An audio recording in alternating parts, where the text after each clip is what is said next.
Hello friends, welcome to your own channel PK Shaw English classes. PK Shaw English classes में आपका बहुत बहुत स्वागत है और मैं हूं पीके सॉ।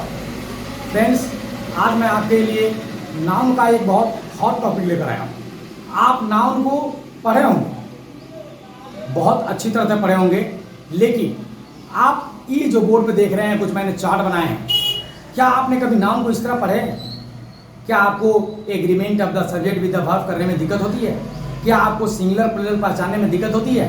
क्या आपको कभी भी वर्ब का प्रयोग करने में कहाँ इज लगेगा, कहाँ एम लगेगा, कहाँ आर लगेगा, कौन काउंटेबल है, कौन अनकाउंटेबल है ना? कन्फ्यूजन है। तो चलिए इस कन्फ्यूजन को दूर करने के लिए मैं आज आपके लिए यह वीडियो लेकर आया हूँ, जिसमें मैं नाउन को एकदम नए सिरे से 21st century of English grammar के लेवल से मैं आपको बताऊंगा, जिसमें आपको मैं ये बताऊंगा कि आप किस तरह से नाउन को समझें, ताकि उसके अंत तक आप समझ जाए कि कभी कभी क्यों ऐसा होता है कि जो दिखता है वो नाउन रहता नहीं है, जो रहता है वो दिखता नहीं है। इसलिए मैं आज आपके लिए ये टॉपिक लेकर आया हूँ।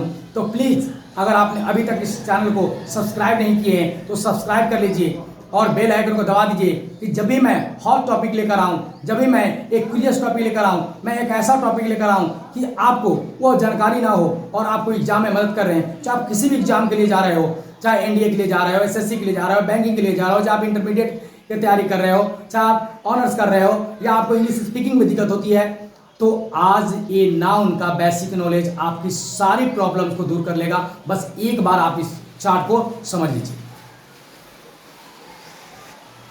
तो आप नाउन को एक नए सिरे से पढ़िए।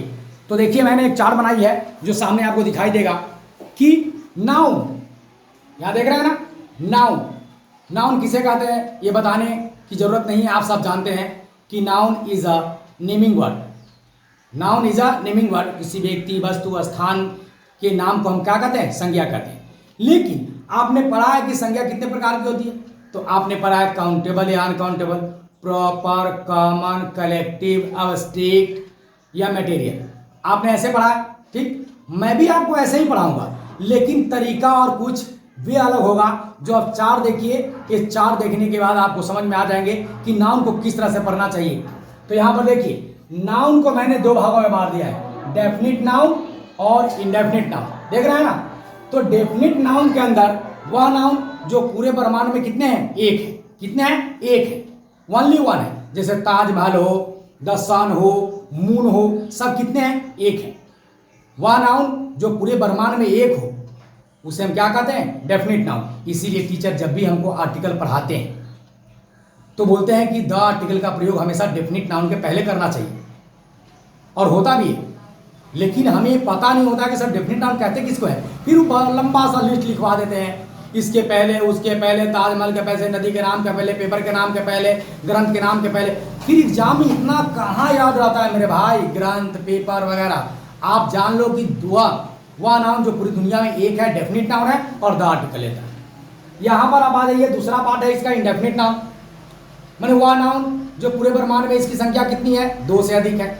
दो से अधिक है, उसे क्या कहते हैं हम लोग? इंडेफिनिट नाउन कहते हैं। इंडेफिनिट नाउन को मैंने दो भागों में बांट दिया है। नंबर एक काउंटेबल नाउन और नंबर दो क्या? Uncountable noun.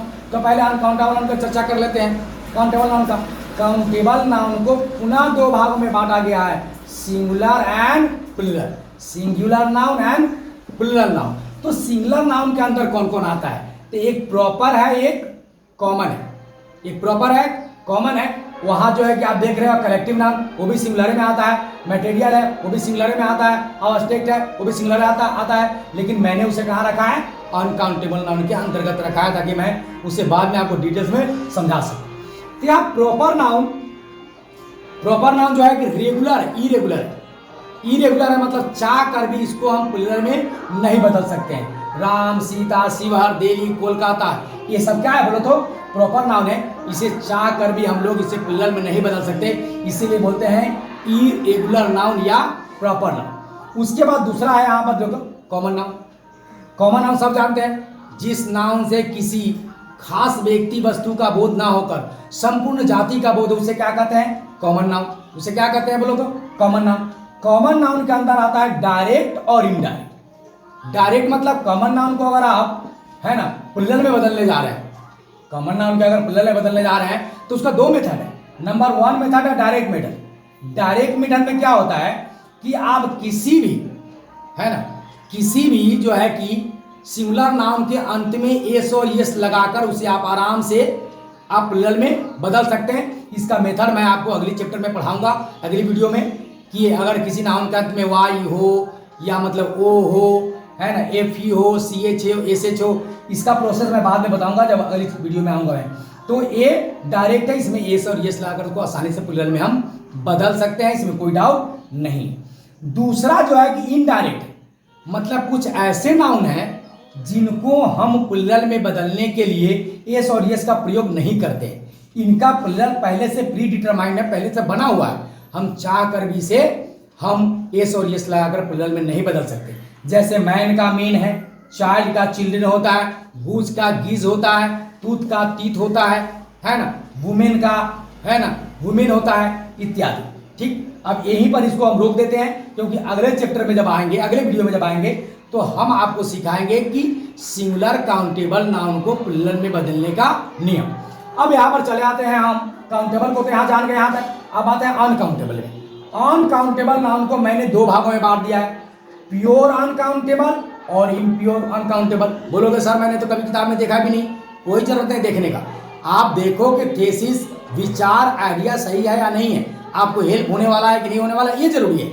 ये जरूरी नहीं है कि किताब में क्या है और नहीं है। यहाँ पर प्योर अनकाउंटेबल नाउन के अंतर्गत अब्स्ट्रैक्ट आता है।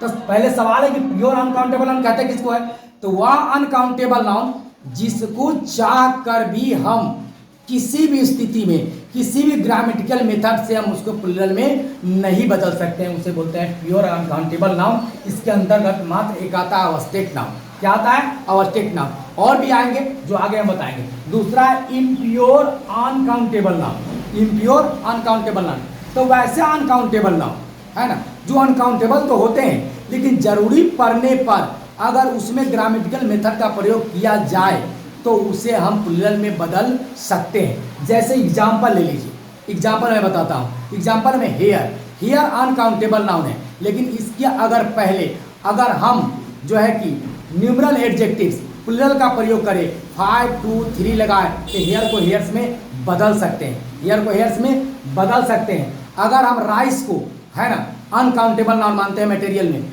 तब इसको हम क्या कर सकते हैं, आराम से जो है कि हम 5, 3, 4 लगाकर पीस में उसको गिन सकते हैं, तब उसको हम प्लूरल बना सकते हैं, प्लूरल में समझ सकते हैं। ठीक, इसीलिए मैंने इम्प्योर के अंदर मैंने दो चीज रखा है, नंबर 1 मटेरियल रखा है, नंबर 2 कलेक्टिव रखा है। तो मटेरियल को मैंने भी दो भागों में बांट दिया है, एक है लिक्विड, एक है सॉलिड, है ना। लिक्विड मतलब होता है द्रववाचक, है ना, द्रव्य, जो मतलब जो है कि मिल्क है, ऑयल है ना, ये सब जो है, गोल्ड है, आयरन है, ये सब हम लिक्विड में ही मान के इसको चलते हैं। लिक्विड है, इसको जो है कि केमिकल प्रोसेस द्वारा इसको ठोस में बनाया जाता है, पहले तो द्रव्य ही रहते हैं।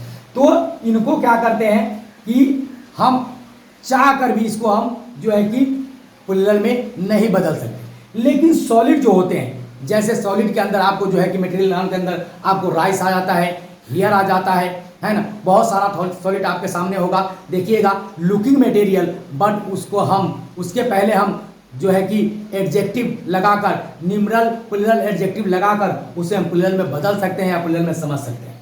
कलेक्टिव नाउन के बारे में आप जानते हैं, कलेक्टिव नाउन हमेशा सिंगुलर में रहता है और सिंगुलर वर्ब लेता है, लेकिन फिर भी आपने कभी सुना होगा क्लासेस। क्या सुना होगा? क्लासेस। क्लासेस सुना होगा, है ना। तो क्लास जो है कि आपका किसका कलेक्टिव नाउन है। ये क्लासेस में यस क्यों लगा? क्योंकि जब भी अगर कलेक्टिव नाउन के पहले अगर कोई भी अगर आप जो है कि numeral adjective, plural numeral adjective प्रयोग करते हैं, तब वो प्लूरल में चला जाता है।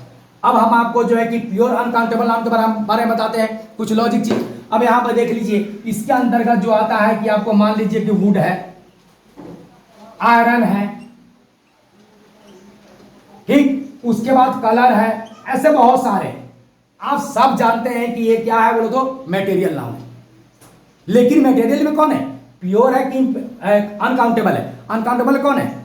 प्योर है, इम्प्योर है? तो सारे प्योर है, इसको हम चाह कर भी प्लूरल में नहीं बदल सकते। लेकिन यदि इसके अंत में एस लगा दिया जाए, यदि इसके अंत में एस लगा दिया जाए तो क्या होगा? तो ये होगा कि इसके अंत में एस लगाने से इसके जो है नंबर में तो परिवर्तन नहीं होगा, लेकिन अर्थ में परिवर्तन हो जाएगा। क्या होगा अर्थ में परिवर्तन? तो अर्थ में परिवर्तन ये होगा कि वुड्स मतलब पहले लकड़ी होता था, एस लगा देंगे तो जंगल हो जाएगा। आयरन मीन्स लोहा, एस लगा देंगे तो क्या हो जाएगा? बैरियर, जंजीर। कलर मीन्स रंग, एस लगा देंगे तो क्या हो जाएगा? फ्लैग्स यानी कि झंडा। लेकिन उसी तरह अब यहाँ पर हेयर ले लीजिए। हेयर, हेयर मतलब क्या होता है? बाल होता है। हेयर मीन्स क्या होता है? बाल होता है। Hair means excuse me. लेकिन जब आप हेयर लिखते हैं तो क्या है? अनकाउंटेबल नाउन है। लेकिन लास्ट में जब आप उसको एस लगाते हैं तो हेयर्स हो जाता है।